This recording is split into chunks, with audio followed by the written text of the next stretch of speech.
what's going on, guys? Welcome back to the Winner Circle podcast. Tonight is pretty special to me. I'm joined by some of my favorite track community people. I am joined by the whole board members of Bimmer Challenge, and then I brought back Bailey as well to give some feedback as well. So you guys want to introduce yourself real quick?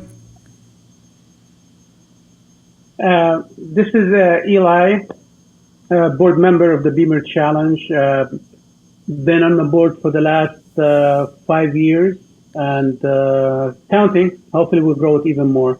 Hold on. This is Andrew. Andrew, wait up. Sorry, I don't mean to interrupt you, but Ellie, your name is Eli. It's not Ellie or Eli? I caught that too. What's going on? No fucking way. This is how I confuse the black and the corona.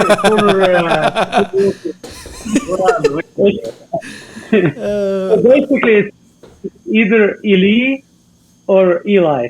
But when you say Ali, then I change it to Eli. Does that make sense? Oh, shit. Okay, all right. Okay, we'll stick with Eli. E-L-I. Yeah. And then sometimes you see it spelled E-L-L-I-E, so it's like, what do you do? Yeah. It's they call me like Eli, but one of my friends, French, he started calling me Eli, and it just went up, and I just stopped correcting people. I'm like, okay, I'll answer to both pretty much. Okay. I like that. Well, now I'm going to start calling you Eli on purpose. Just Andrew. Yeah, I just call me Andrew. I'm calling me Andrew Drew. Everyone calls me Andrew, but yeah, I'm a new member here. Decided to hop on board when Ellie or Eli came over, and we had some couple drops, or not drops, but a couple of the existing Bimmer Challenge board members decided to focus on family stuff and other things in life. So I kind of just took the role of helping out. So I'm new here, but always been part of Bimmer Challenge for, I think, 3 years now. I'm still pretty new with that too. I mean, I've always been tracking, but yeah, Bimmer Challenge kind of got me into that spot. So nice. John?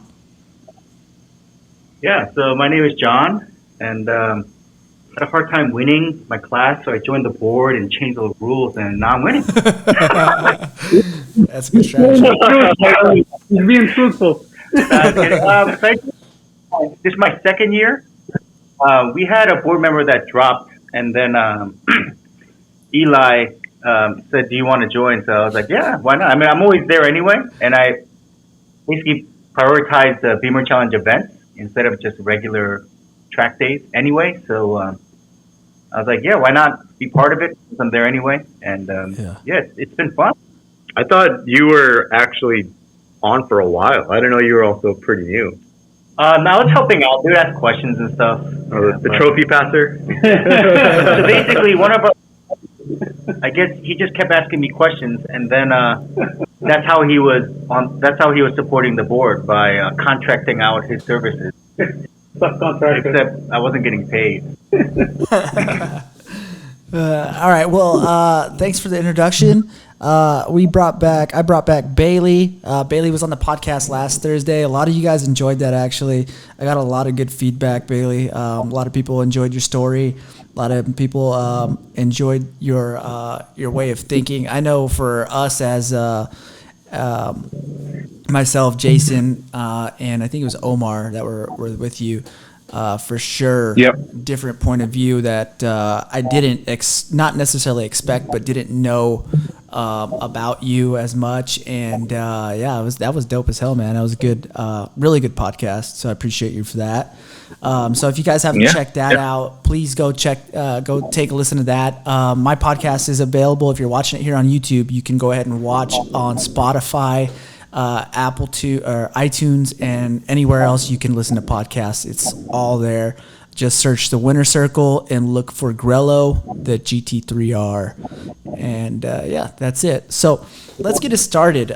So first off, Bimmer Challenge has been extremely competitive this year. I know I did a podcast at the beginning before the season started trying to, I was hyped about it, and I know my buddies were all hyped about it as well. And, this season has not disappointed at all.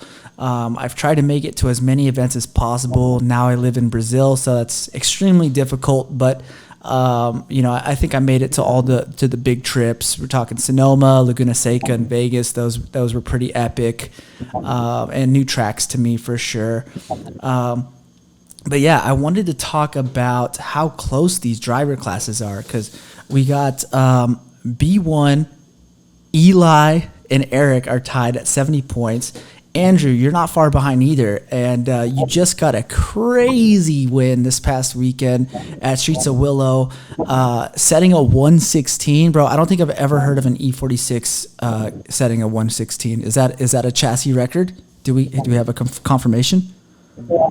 Definitely for non-supercharged or turbo car, definitely it's a record. Yeah. Yeah, that's the farthest I'm aware of at the Streets of Willow. And you guys are running. What was that? Has nothing to do with the payment. It has nothing to do with the payment. Old driver. I wanted to talk a little bit about that, because we had been talking about the pavement last week, and pretty much every time that we had been hearing about coming from Streets of Willow was about 4 seconds faster on average. How for you guys that were there, how well did the car feel with the pavement? Was it a little bit of extra grip, along with maybe the layout of the track actually changed slightly to increase speeds? What was going on there? Andrew, I'll start with you. Yeah, no.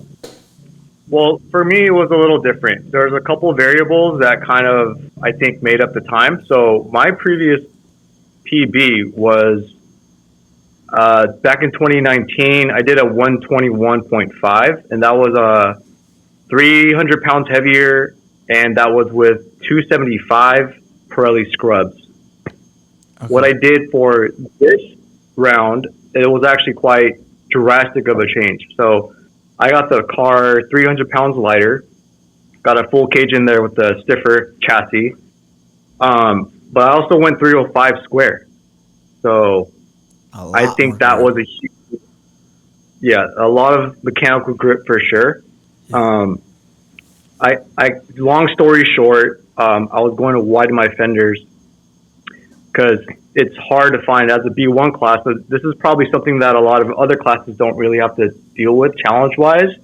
But for B1, it's pretty much right now, you don't tally up your points to see what class you're in because it's basically unlimited. Yeah. What we do is run the fastest tire. We try to find literally the fastest tire we can with consideration to our own personal budgets in the build. So a lot of us actually buy scrubs. And I had a lot of challenges with getting scrubs for the past few rounds. I mean, I went to Laguna. Before that was Buttonwillow. Before that was, I forgot what we ran. Not Chuckwalla. But it's Big Willow. But the problem with scrubs, finding the fastest tire, it's all series based, meaning we get the scrubs from IMSA. We get it from Pirelli World Challenge. We get it from the other sanctioned top race circuits, right? Yeah. The problem is with the COVID and everything that happened too, all the races were shut down and basically there's no supply for tires. So what I was running into, and I'm sure other B1 competitors are running into, where we couldn't find these tires at a reasonable cost for our race budget. We're not winning thousands of dollars for these rounds. We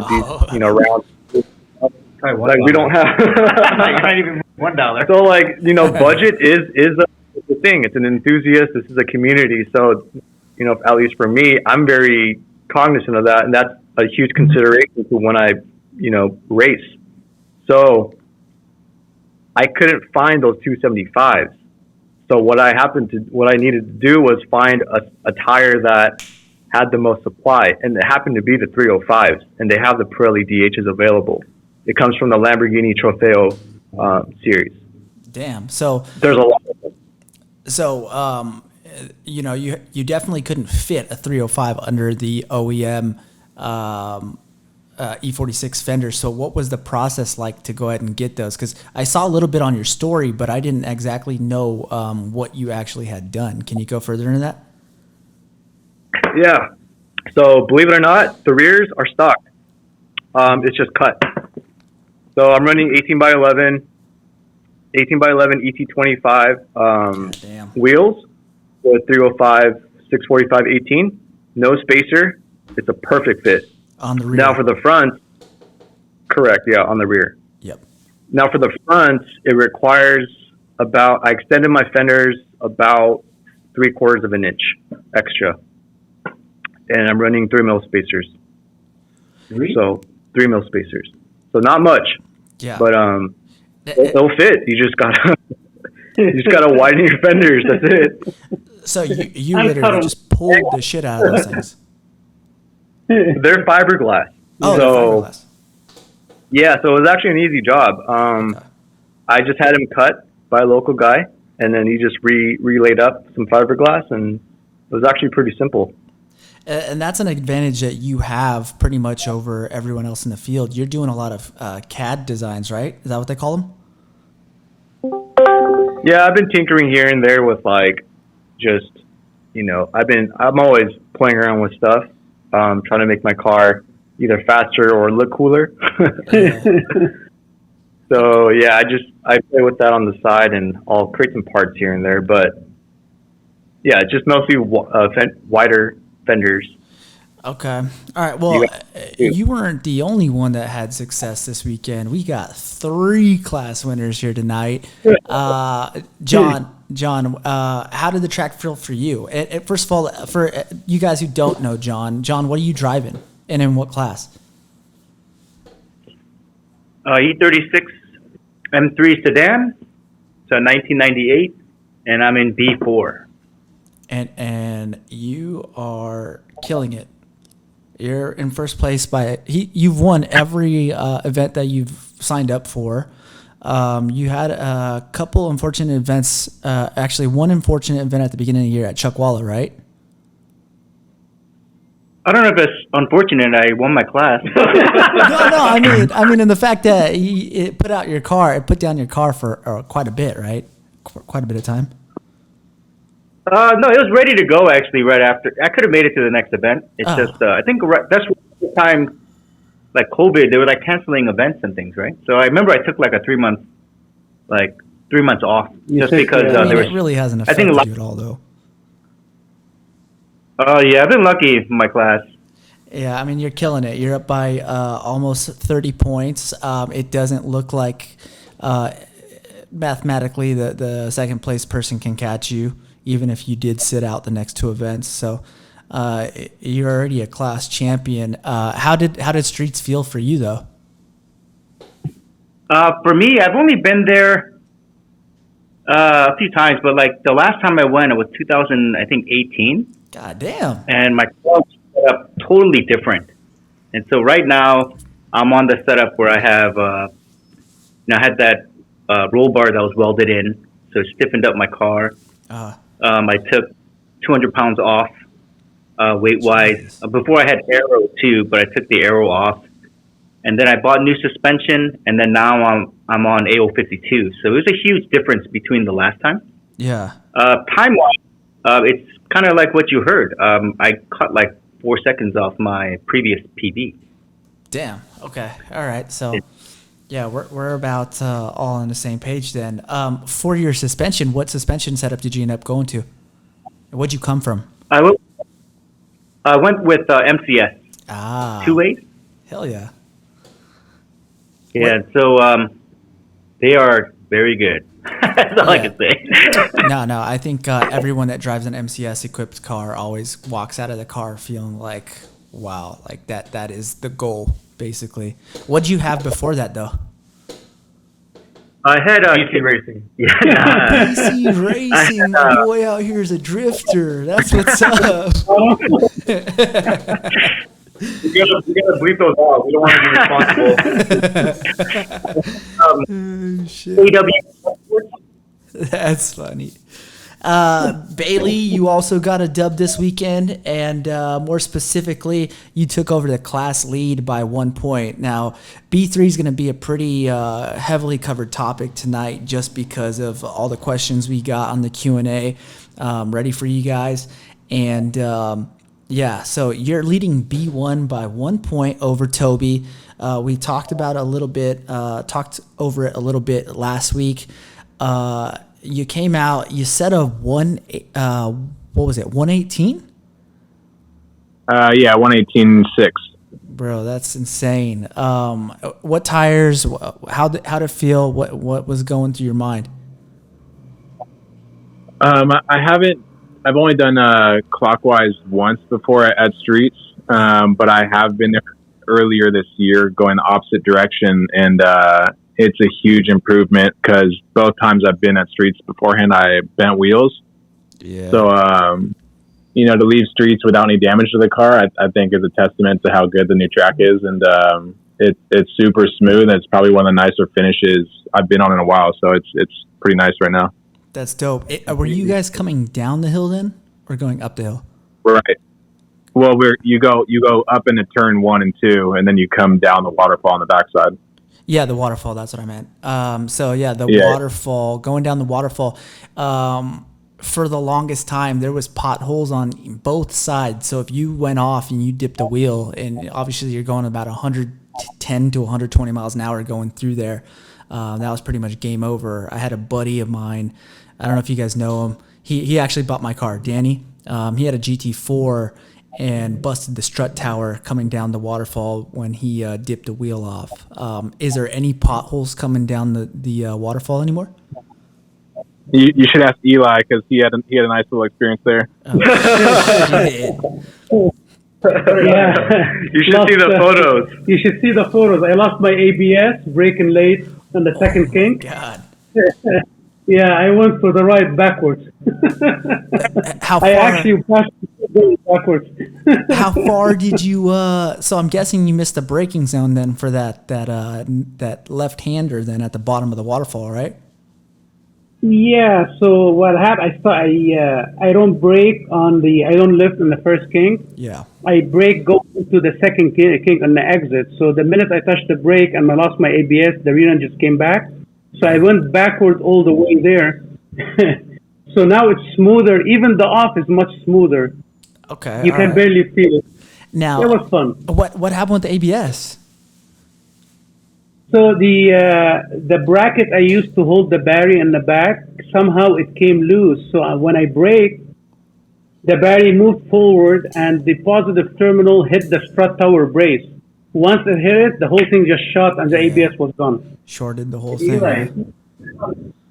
Convection seat though, the second. Well, I don't read English. So. Bringing up the tech inspection. You know the section where it says how many hockey pucks do you have on your car? You got to put 0. Yeah. Is the battery strapped down correctly? All right. I guess next year you're going to start docking points for people that don't have it correctly mounted, huh? Yeah, 50 first. Bailey, how close was the class at streets for you?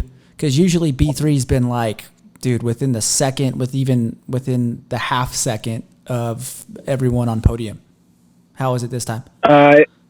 It wasn't that close this time, but there was only, I think, 5 or 6 of us out there, and Toby didn't get there till later in the afternoon, and I don't know, did he use someone else's car? Or yeah, do you guys know? Yeah. So I texted him in the morning, and I was like, "Yo, how are you doing? I haven't seen your name on the Race Hero app."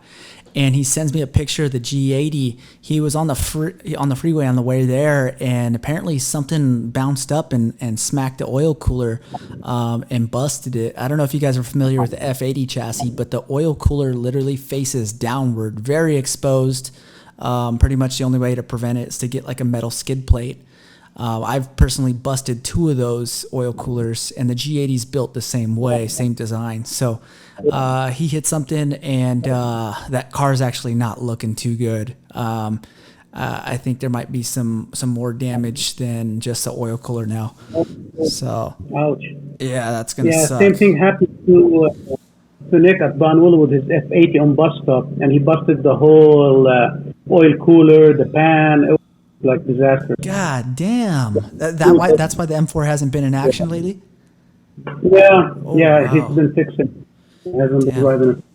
Yeah, We're doing it the count. that's a bummer. Hey, would you rather take a blown oil pan or a cracked rear subframe? That's the question right there. What was the question? What would I rather take? Oh man, No, I was thinking, what would you rather take? The busted oil pan or the shock tower or the subframe being cracked on the older E46 and I think E36 too, maybe? Yeah. No? yeah. Oh, yeah. 36 as Yeah, well. for sure. In the pocket, the rear tail arm pocket on the E30. Oh, man, Yep. just BMW. Dude, I Being saw, when I first got into E36 chassis, I had no idea about the R tabs falling out like that.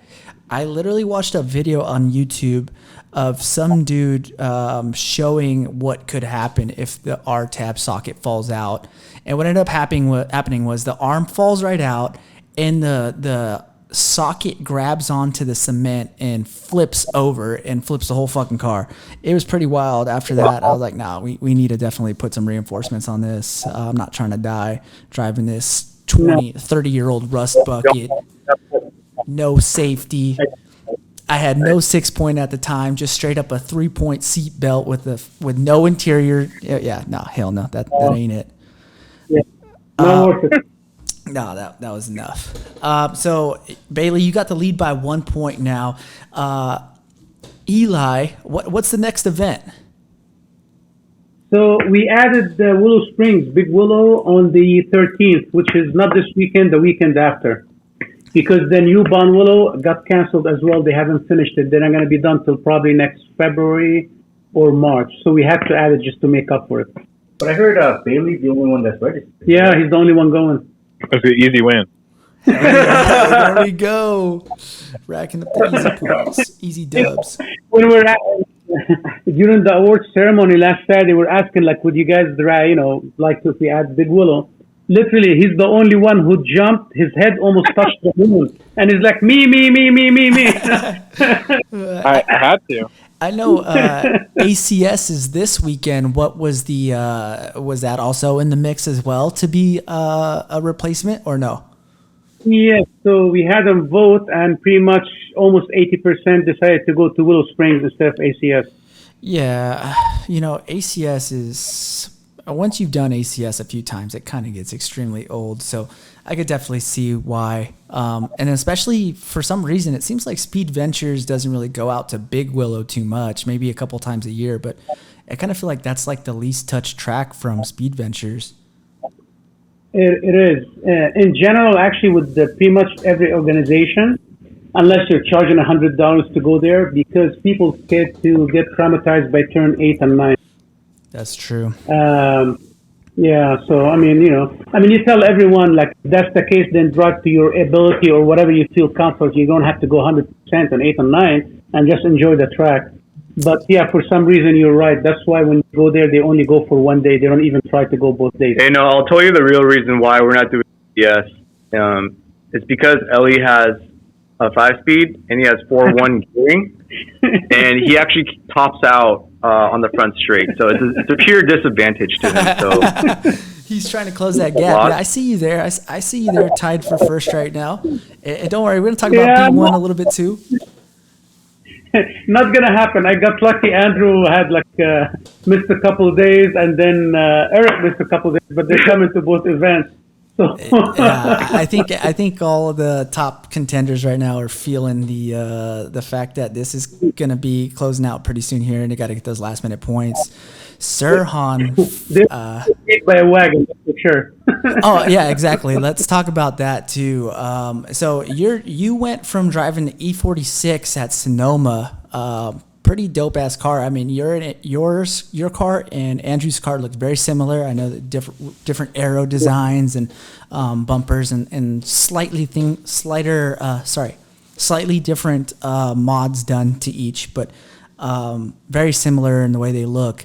You had a rod bearing failure? No, actually, I dropped 4 valves in Sonoma, May. Yeah. Okay. So, yeah. I remember that event because me and Toby were on the grid and we're like, yo, Eli's car is smoking excessively for whatever reason. As soon as you got on the throttle, like there'd be smoke, and we were like, I don't know. I mean, he's running fast as shit. Like, did we tell him? Probably nothing's wrong with the car if he's setting down way faster at times than us. So we kind of left you alone, and then I found out the news at ACS actually. That should be a new rule for next year. We'll think about it after this call. If your car is broken, it's negative 2 points.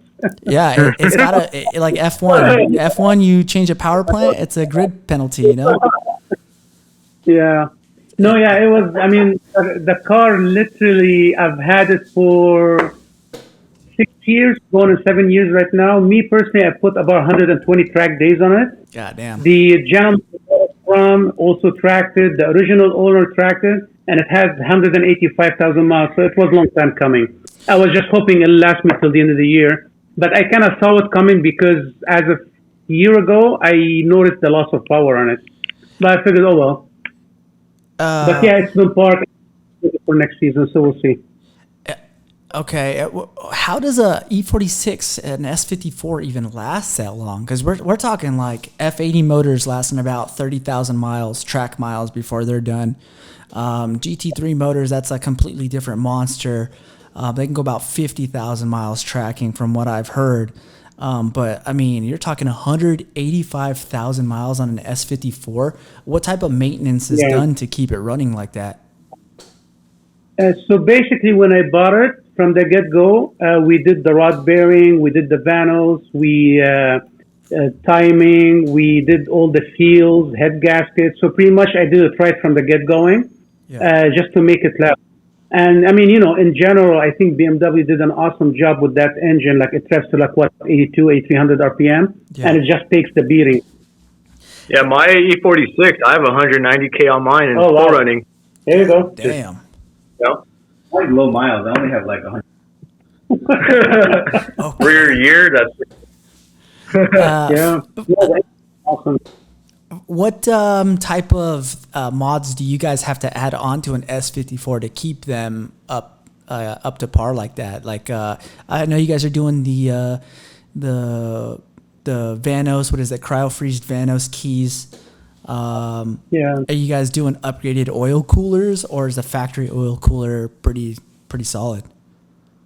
They are actually pretty solid. I would say I still have the OEM one. I upgraded the radiator. I'm using the BMW More Sport thermostat, and then I'm using the oil diverter for the oil just to keep going through the cooler.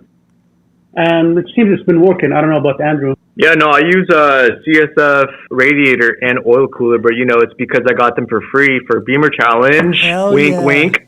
Hell yeah. You see it? If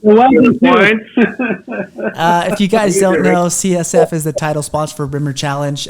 They also offer a lot of incentives for people to come out and compete in Bimmer Challenge. As long as you have some sort of proof, whether you show a time from the website, your name, anything really, just give them a call, let them know you're competing in Bimmer Challenge, and they'll give you a pretty nice discount. I know myself, I use that discount for my front heat exchanger on my F80, and yeah, that was really nice. Appreciate you guys definitely putting out those good deals for us, because it's not just CSF. I mean, there's companies out there that are doing PPFs as well, correct? Yes. Turbo PPF. Yeah, shout out to all our sponsors. I know, there's a list of them. But not to derail this conversation right now, but just want to say huge shout out to our sponsors, because they're the ones who kind of, run this whole thing, because it's not, it requires a lot of, organization materials, and also, working with Speed Ventures. Nothing's free. So huge shout out to them. And also for everyone listening, if you have a BMW or Toyota, come out. There's a lot of people don't know about the free perks that are involved with Bimmer Challenge, but, there's lots of, even if you're not winning, there's only unfortunately 3 spots to get, the main prizes, but there's a lot of additional perks that you can get just by attending one track day. So, we're talking 30, 40, 50% off brake pads from Endless and things like that. So Yeah. yeah, huge shout out. Something that track is expensive, but it helps. It helps both ways. To put that into perspective, if you just win class like at least for an E30. Hey, John, can you get a little closer to the mic? You're breaking up because it's not picking it up. Sorry. John's working on his car right now. Problem. So it's broken. No, what I was saying is, to put that into perspective about the sponsors is, like, for example, CSF. Mm-hmm. If you win, I think, like 3 events and you win first place, just because you get more points for first place, but you also get points for second and third, which is pretty substantial. And it gives you enough to buy to get a free radiator from CSF. And, you can do it mid-season, and you can just call them and say, hey, I broke this. This is how many points I have. And then they'll just deduct that, and then you can pay a little extra to make up the difference. But, if you're competing and you're, consistently on the podium, you get huge discounts, especially from our title sponsor, CSF. We also have a lot of other sponsors that really help with the costs of tracking your car. Because like Andrew said, tracking is expensive. If you win your class, you get free brakes. Even if you don't win your class, you're getting like you get your crew points like counter space garage. But it's like we have a lot of perks. Like all of our sponsors, they work with you. It's not like we only offer 15% here or something. If they know you're running the challenge, they really work to help you out. Yeah, for it's a sure. Great community, great perk. Sign up for Big Willow. Yeah, Big Willow. Don't let week. go. What's that? I said, don't let Bailey be alone. No, don't let him clinch it this week. Come on now.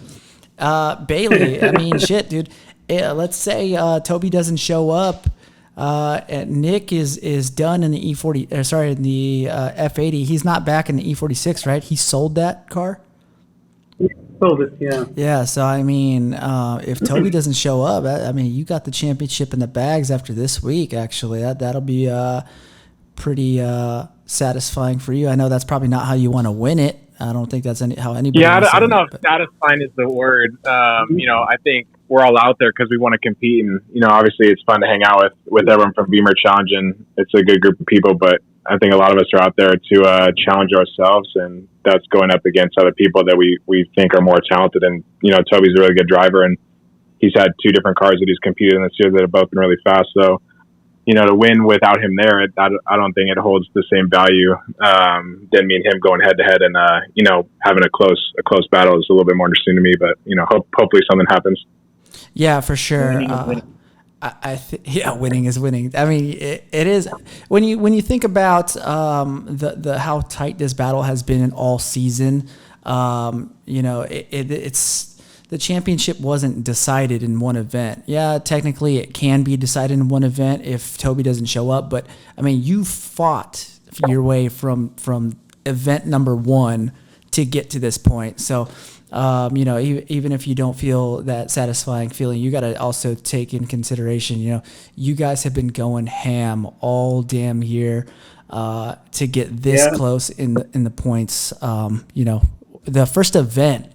Everyone was within in the podium, and I think up to 5th place within half a second of each other. So B3's been insanely competitive, and dude, if you end up winning, congrats, bro. And I know I'll be watching for sure on Race Hero and make sure to give you a call. But there's other classes that are also very close, specifically B1. I wanted to talk a little bit about that because I know a couple of the board members are in B1. Eli is tied with Eric right now. Eric is a really good buddy of mine. He's missed the past couple events due to work, but you and him are both tied at 70 points apiece with 2 events left.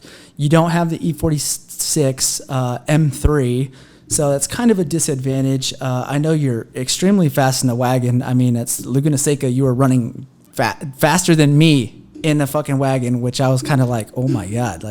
And even Austin got a ride along with you, and he comes back later that night and he was like, dude, Ellie can fucking drive. Like he was flicking the shift knob with 2 fingers and 2 fingers on the wheel, drifting the car.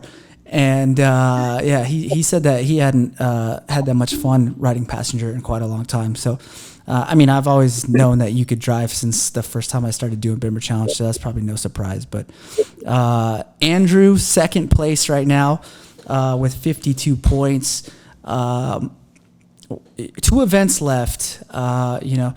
If Sirhan shows up for the next 2, he's at 50 points right behind you. So this could all get very interesting. Andrew, what do you think your chances are of at least catching Eric or Eli? Andrew had to step away. Okay, all right. Eli, what do you think your odds are of clinching the title? Mine non-existent, pretty much, because both Eric and Andrew are gonna show up for the last 2 events.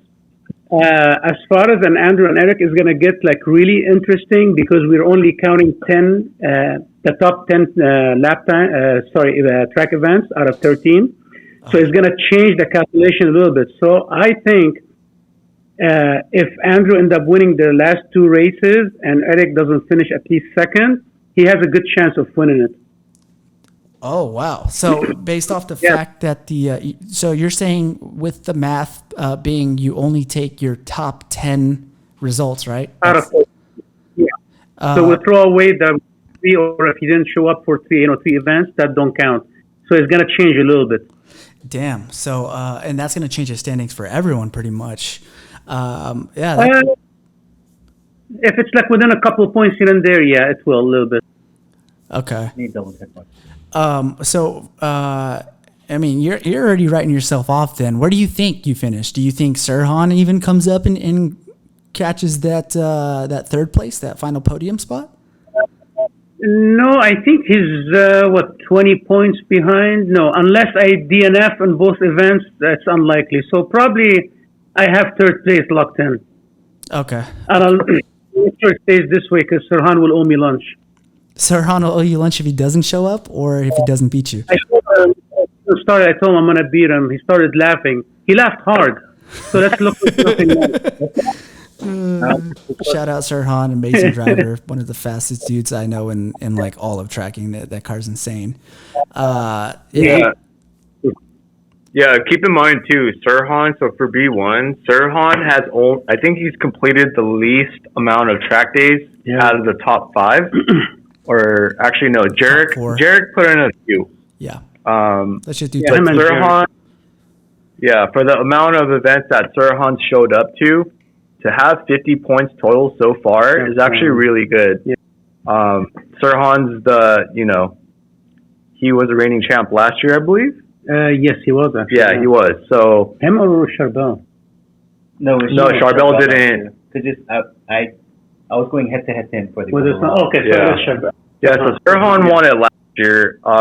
Sirhan is a really talented driver. Yeah. If he shows up, he would be very, very competitive. But I think this season he just didn't have the time to show up to track events. So this is where it gets interesting with the season. With Bimmer challenges, that is a rule too. It's your top 10 results. So for someone like me who is going to potentially knock off one of my lower point standing results and replace it with a 10, that's going to change a lot of the results. So, that's a big factor for the championship as well. Yeah, for sure. That's we were just talking about that's going to shake up some things with the battles that are 1 and 2 points off, maybe 3, maybe even 4.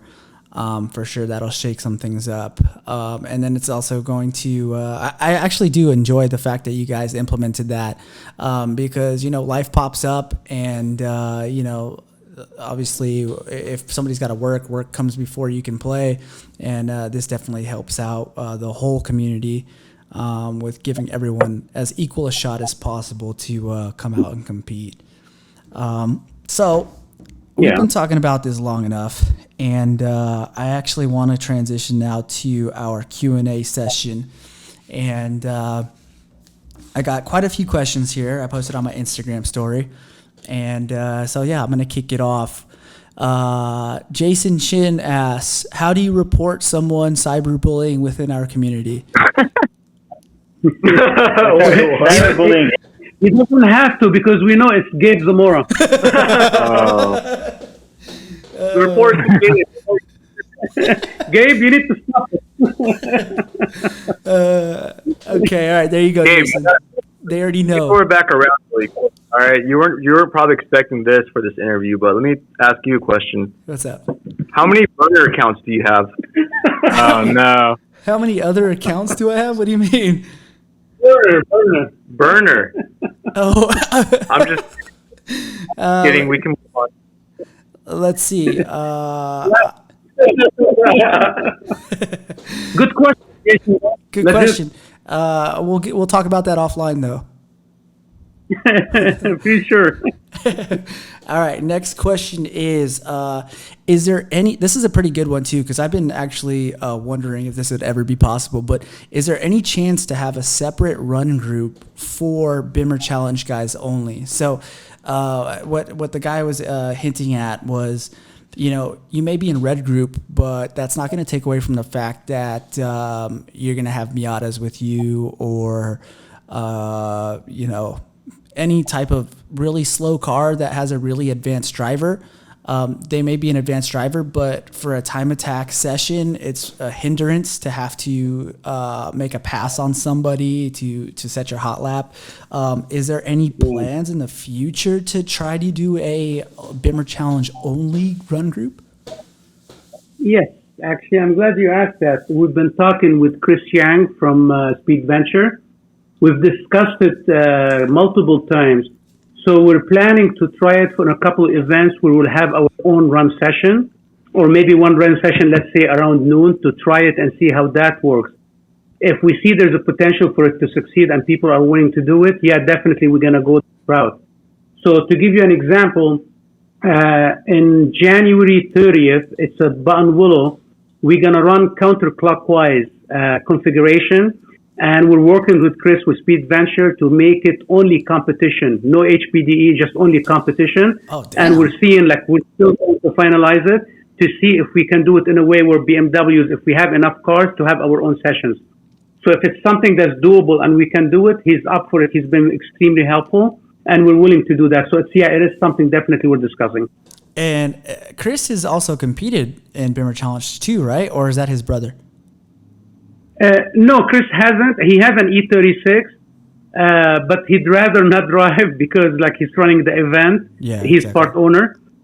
So it kind of gets a little bit awkward. So he'd rather run it and make sure everything is smooth and whatnot. But no, he would love to run. I'm trying to convince him actually. So we'll see how that goes.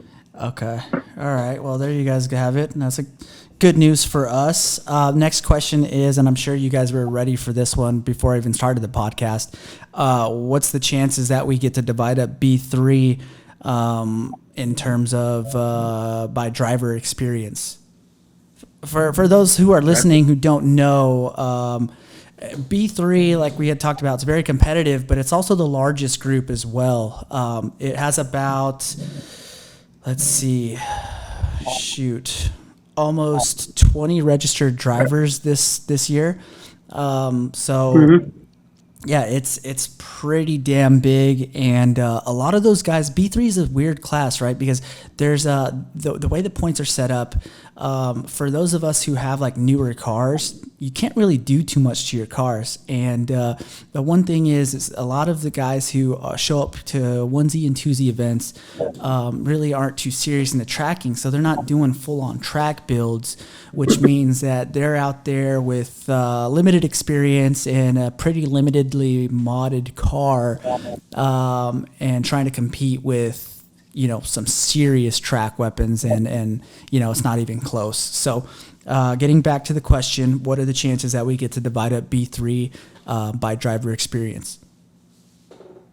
So B3 is a bit tricky.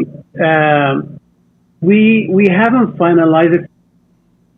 It's going to be tough to just by driver skill set, if I may. But what we're trying to do in the hindsight, maybe the top B2 change the point system to push him towards B1, and then the top running guy in B3, give him an incentive to kind of like broaden their horizon in a sense, to spend a little bit more money or us in their car because they're borderline B3, B2, and move them to B2 by changing the system. This way we can reduce a little bit B3. It's not really going to be skill set based, but more or less, like let's say you take some Bailey. We want Bailey to improve his car and go like kick ass in B2 instead of staying in B3. Like you look at B4, instead of John staying in B4, doing the same thing and going something along these lines. Yeah. I think that's a good idea. And, me and my buddies have actually thought about this quite a bit as well. And there's really no good answer. But the best thing I think you could do is, like you said, give the driver, the champions, maybe the guys on the podium, an incentive to bump up to the next class. And then hopefully that'll create a bunch of competition within B1, because B1 is usually not too much competition, but I would really like to see all the best drivers in B1 running some pretty crazy cars, because that would be awesome to see, but also to give the new guys a shot. Definitely, yeah, that's the way I look at it. Pretty sure Andrew and John. Yeah, Go ahead. No, go ahead. Yeah, I was just going to add that you learn about the cars. And obviously this year, we had G80s, we allowed Supras. There's like, any new car that comes out, 500. We don't know the class. Hey John, can you get closer to the microphone? You're breaking up again. Yeah, sorry, I don't think I'm talking. Sorry. So what I'm just saying is that the newer cars, it's hard to class right away, just because we don't know the potential of the car. And so we learn every year, so that's data point for us. So I know, at least I think he's half joking about pushing people that are, on the podium to the next class. I don't know if he's joking. No, I'm not actually. But at the same time, we want to make sure that it's appropriately classed, because we have cars that are like 500 horsepower, and then someone that's they're buying sticky tires. They have like 3-ways, or their cars like 2,000 pounds. They've done the extreme, so we have to try to balance the extreme with like the new cars that come out. So we're gonna discuss that tonight and try to see what's the best way for us to kind of even out the spread without trying to force some people to go to that extreme, because it is true, racing is about money, right? And like I'm doing well this year, but I spent a lot of money on my car last year. I bought new suspension. I got like cage work done. So it's not cheap. So we're trying to balance that, because Bimmer Challenge for us is almost like a gentleman's challenge. We're not trying to make it so that whoever spends the most money is going to win.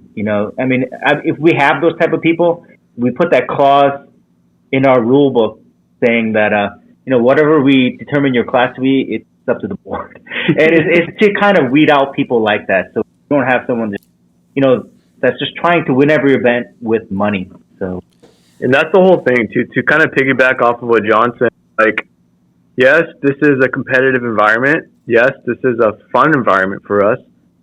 But at the end of the day, we just want to grow the community to kind of get everyone just involved. Like, just come out to a Bimmer Challenge Day, meet some new people, meet some cool people, see how other people are building your chassis, get some inspiration, and let kind of, the perks and championships just be, Ellie's probably going to get mad at me for saying this, but let that be a secondary. Like, just come out. Like, we're not winning huge checks here. No. It's all fun, like, for us. It's a community, and we get to meet cool people. Like, dude, Gabe, like me and you, like, I didn't know you before this, but look, like, we're all together now. We're all you need me talking shit like on this. Facebook, don't lie. I have no buffer. Is it distracted? Yeah. And by the way, I don't know if that's the time or not. We're finalizing a couple of things. We're going to be giving cash awards for the top 3 finishers next season. There you go for those guys who are waiting. I didn't know that. Let's go. Didn't know that. Don't tell Bailey though. Don't tell I just ordered tires right now. He burned if you can find them. If you can find them. There's no inventory. No, we're discussing some things. So top 3 finisher in each class. By the end of the year, we're gonna give cash awards, so it'll be worthwhile too. Yeah. Kind of incentive, like in your car, and we kind of reimburse you a little bit for some of that money. It's not like Starbucks cash, right? Well, it's among the line, like something like $1,000 for the first place. Really? 500 second place. What about 250 third What about place. this year? You get a pat on the back. All right, Gabe, when you edit, you gotta cut this, put this in the beginning. Okay, you gotta put it in the beginning. it's a preview. It's an attention grabber right there. All right, so next question is, and I really like this one actually. I'll ask this to Eli since you've been around the longest, right? What was your favorite car / driver that's come and gone through Bimmer Challenge? I'm sorry, ask the question again. What was Favorite what? What has been your favorite car or driver to come and go through Bimmer Challenge? Oh, come and go! Wow. Do they have to still be gone, or is it just? No, they could be active. They could be on the active roster. Well, there's actually, top of my head, about 3 of them. Thank you. There's Charbel for sure. Although he did an event with us, he might be. Let's see. Hopefully, like by next year, he'll come back. So we have Charbel. There's James Pike. There's Alex Chang, Sam Kim. But Sam, Alex, and James, I think they're going to be coming back next season. We're working on Charbel. Hey, if you guys are hearing this, Sam, Alex, Bell, James, Ed. We lost you, Andrew. We lost you, Andrew. That's it. Mic cut out. They didn't want to actually hear that. Oh, my bad. They didn't want to hear that. Can you hear me now? Yeah. Can you hear me now? Yeah. All right. No, Alex, James, Ed, Charbel, Come back. come back. That's it. 2/3. We're asking nicely. We're asking nicely. All right. Next question is, let's see. I'm sifting through them right now. What is the craziest thing, John? I'll ask you this one. What is the craziest thing you've seen at an event, whether it be a crash, a crazy time, or maybe a catastrophic failure, something like that? Craziest thing? If I had to just say something that's crazy, I've seen people go all out on the first session, and then, somebody showed up and they were like shaking down their car during one of our Bimmer Challenge events. And unfortunately, I've seen cars get totaled, which is probably not great to invite people over. But I guess it's a shout out to Haggerty or whoever's doing Speed Ventures track insurance. you never know. Oh, shit. Lots of sponsor shout outs. Yeah. But to me, that's the craziest. It's the most shocking to me because I'm like, oh, that sucks. It's like you went on your first session and you're not only is your whole day wasted, but your car is totaled. So that sucks. Yeah, that's the worst thing that could possibly happen. Let's see, Andrew, for you, any changes that need to be made next year to next year's points, base points or mod points that you think? Whether it be a certain car that's performing really well, stock that needs to be bumped up a little bit or nerfed or, give me it. Yeah, no, like everything that we do, we want, like I said earlier, our goal is to get everyone involved. And it's hard to get everyone involved when there are, balances and checks we got to do depending on what chassis you have. Like you said earlier, like the newer cars, it's difficult to build all out track, while opposed to the E36s and E46s, you can full send. What we try to do is really look at the data from the competitions that we held and really analyze it and see what's most attractable to everyone so we can encourage them to all come out, whether you have an F87 M2 or an E36 M3 or an A90 Supra. I don't have an answer for you like directly right now, but that's why we're here. Like we're all meeting here together and we're going to think about it, look at this data, look at the chassis spread, look at the mod spread, look at the current points, look at how many people attended what events. We do a lot of behind the scenes stuff to kind of make it fair for everyone. So that's what we're going to do. But I think, at the end of the day, it's just, we want to make it fair. We don't want people to feel like, oh, damn, like, I'm not, like, my car's super hard to be in B3 right now, Yeah. And obviously, I think there's 42 drivers in B3 registered this year. 42? Which is oh, huge. Shit, I was way off. Okay. Yeah. So no, I'm looking at, I got my browser pulled up, just looking at data as we speak. There's about 42 registered drivers for B3 all season. And that's by far, I think, 3x the next best group. You know what I'm saying? So we got a lot to think about. Put F80s. So I'll give you that. F80s in B4, Supras in B2. What was that? Huh? Last question for the night for you guys. This one has to go to Eli. Casey Okitsu, my boy, asks, can you change his time from a 2.007? No, sorry. What am I talking about? 2 minutes, 0 seconds, .007. He was so close to a sub 2. It's Willow, right? Willow Springs? Yeah, no. At Button Willow, this last event before Streets. Okay. He wants to know if you Tell can. him.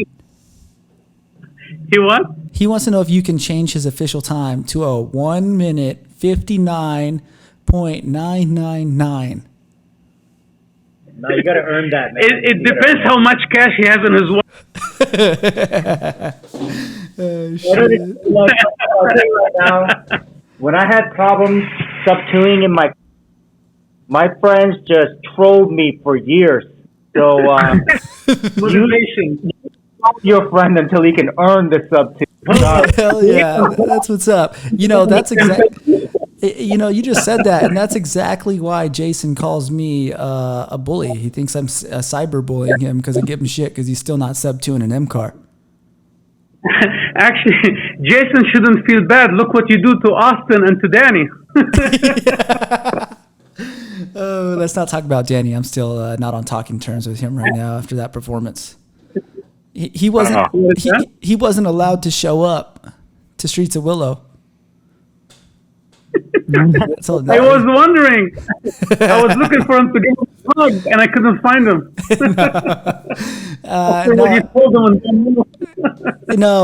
We gave him a bunch of shit after that Button Willow event, and after that he was over that real quick, and he went heavy on Button Willow for the next 3 weeks after that, and he's already down to a 2 flat. So he's making some pretty big improvements. Yeah. Well, what was his time before? If it's a flat now, it was a 204 points. I don't even know, but I was watching the sessions, and the 204 happened in his first session of the day, and after that, it was like a 204, 205, 206. And 209s for the rest of the day. 209s in that car, and none of us were gonna let him live with that. We just roasted his ass to death, and he says he's cutting screen time, and that's why he's not on Instagram as much. But I think it's because he's afraid to come back and read the group chat. Yeah. Take it easy, and I will ask you to take the car back. Hey, but you know what? This type of camaraderie, I guess is call it, is what makes Bimmer Challenge fun, man. We share data here. I'm actually from those guys do not share anything. Like, you can't get a ride along with guys there. They don't want to share their secrets. Here, we share data. You can get ride along questions. We're here to help. We're here to have fun. Yeah, it's a different atmosphere here. Bimmer Challenge, East Coast versus West Coast. Go. That would be sick. I'm game for that. Is there actually a There you thing? go. Is there actually a Bimmer Challenge on the East Coast? No, we got approached about 4 times last couple of years from people in the East in the Midwest. They wanted to. Actually, I had somebody from Orlando send me of the tracks, how far they are, what they can do. And we thought about it, but the thing is, Speed Ventures are willing to go outside, like to the East Coast. So the challenge is to find an organization that's willing to kind of work with Speed Venture on us. And if we can, actually, it'll be very interesting. But yeah, definitely, there's a lot of interest in the East Coast, for sure, because they keep reaching. Yeah, that would be sick. I mean, obviously, it'd be very difficult for the West Coast drivers to make that journey out to the East Coast in very limited numbers, I think, for each event, but definitely probably worth the trip. But you mentioned the fact that you guys would have to work with somebody who would be willing to work with Speed Ventures, which brings me to a common question I've been getting tonight, and I'm sure you guys also probably knew it was coming as well, but I was going to save this one. I already know the answer to this because we've talked about this before, but any possibility some rounds can be held without Speed Ventures next year? And I'll let you go ahead and answer the most obvious, give the most obvious answer to that. No, we can't do that, Gabe, because technically Bimmer Challenge, like always, like got born, if I may say that, like through Speed Ventures, and we've been running with them, and they're kind of co-owner of it too. So it won't be appropriate on our part to do anything like outside of Speed Venture, unless it's something, let's say, in a different state or I don't know, like different location where Speed Ventures aren't willing to go. Yeah, so basically, Speed Ventures has to sanction it. Yeah, but they've been so good to us. They've been things for us, like going backwards for us, like whatever we ask. And even when events are sold out, we've been able to even like squeeze people in, give them priority and whatnot. And now they're willing to even give us our own. Can get like enough people to commit to it. We're gonna get our own sessions, so doesn't get better than that. Yeah. Speed Ventures really too, and if we get enough people, they're open to the idea. They're really working with us to make our Bimmer Challenge successful. So, props to Speed Ventures for trying to help us out. And we are a very fast-growing series, so it's a great way to improve your driving, meet some cool people, some weird people. Yeah, the community's always been very friendly since I first started doing it. When I first started doing Bimmer Challenge, I had no idea what the fuck I was doing, and learned pretty quickly just asking questions and meeting the guys who are regulars through Bimmer Challenge. I know I actually never even met Eli until last year's Big Willow event. I had just been hanging around with Bailey, Robin. Robin doesn't run Bimmer Challenge, but he's an OG. He always shows up to those events, and he's always lurking over there. But and Eric as well. That whole crew, I was always around with them. But when I met you guys, I mean, it was no different than meeting any of them. Everyone's so chill, so cool, willing to share info, willing to give ride-alongs. Yeah, I can't say enough good things about the community that you guys have built, and really appreciate that. Yeah, I mean, last thing too. Don't forget, we're fucking fast. All of us, we're fucking fast. You too. No, Gabe. You too, man. Shout out to you. Gabe. Yeah, you need to come back. Actually, we missed you out there. We're talking about people that came and went. We forgot about Gabe. Yeah, we did. That was I submitted that question. God damn it! I submitted that question. I was the one. I was expecting to hear it. Whatever. Because we never considered what's left. You're just in a sabbatical right now. You're coming back. That's funny. We're gonna send Bailey with his plane to get you and come back. I got you, dog. I mean, once you go one time in Brazil, I'm sure you'll change your mind. What's that? We'll have you talk to Alex about that. Yeah, we have a lot of Brazilian Bimmer Challenge that came here. And it's surprising that we have a people that's going to Brazil. It's the opposite. Yeah, he's actually all cockiness aside, yes, we have been drinking. You can edit this out. Don't put this in.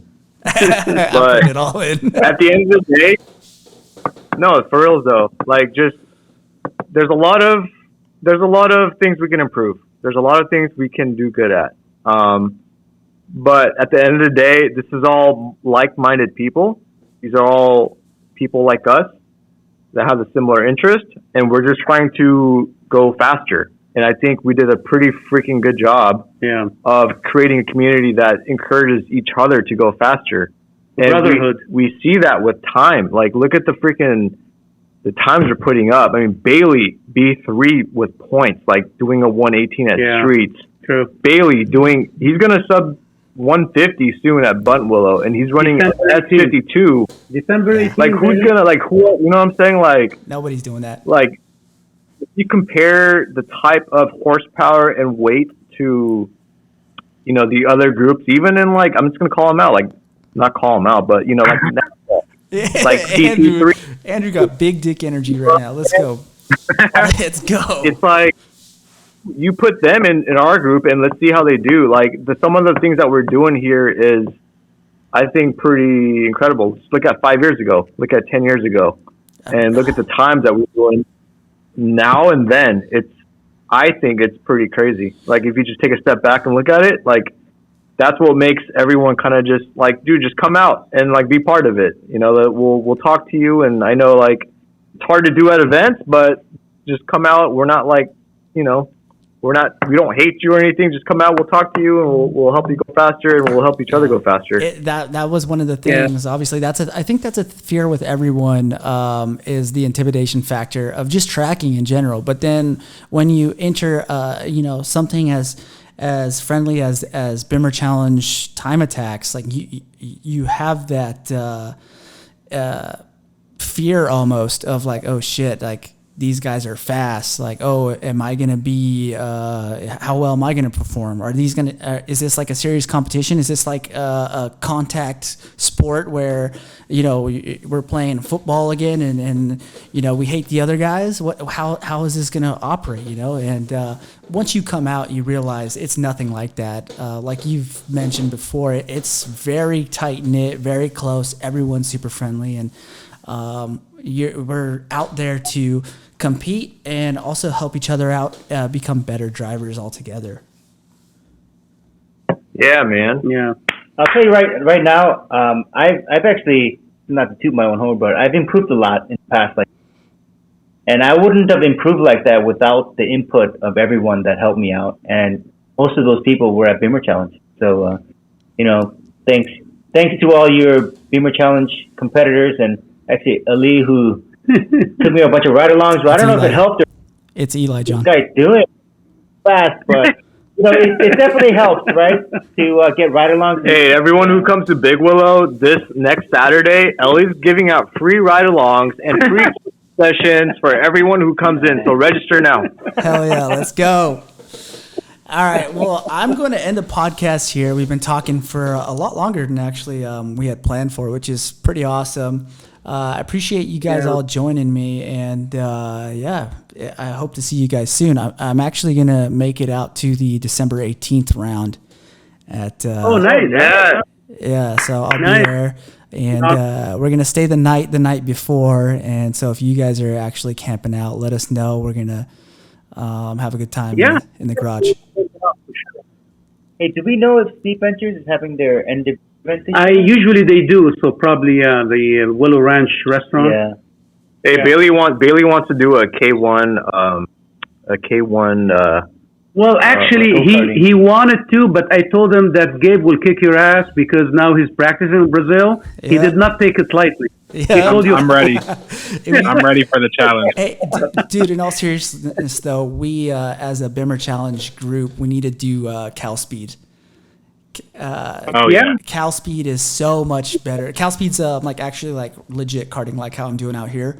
A lot of space, a lot of more fast-paced cars.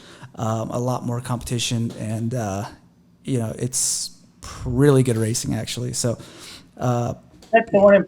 Maybe in the off season we can all let's arrange for it. we'll see. We'll try to get as many drivers as possible. Yeah, 1 month off. Dope. Yeah.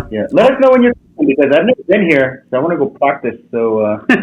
Yeah, I've never done Cal Speed either. I've actually never done Cal Speed either, but I know Casey and my other boy Lucas want to do it as well.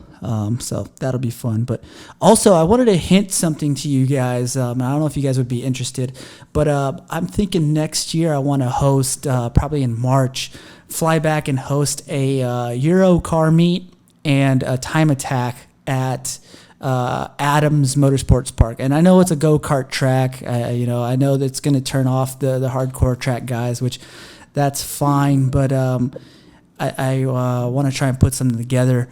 And hopefully you guys can bring out the Bimmers and compete as well. That would be dope. I'll be there. We would love to. Just make sure it's not 19th. On the 19th of March, is that the season opener? Yeah, 19th will be in Chakwala. Oh, hell yeah. Hell yeah. Yeah. So not the 19th, the whole so it's Okay, I'll make sure it's not on the 19th then. Okay, cool. There you go. So yeah, I'm gonna wrap it up here. Appreciate you guys joining me, and appreciate you guys listening at home. If you guys have any questions, please drop in the comment section below. If you're listening to it on Spotify, you can find me on Instagram at bluesclues_M3. Other than that, that's all I got. Hope you guys have a good night. Later.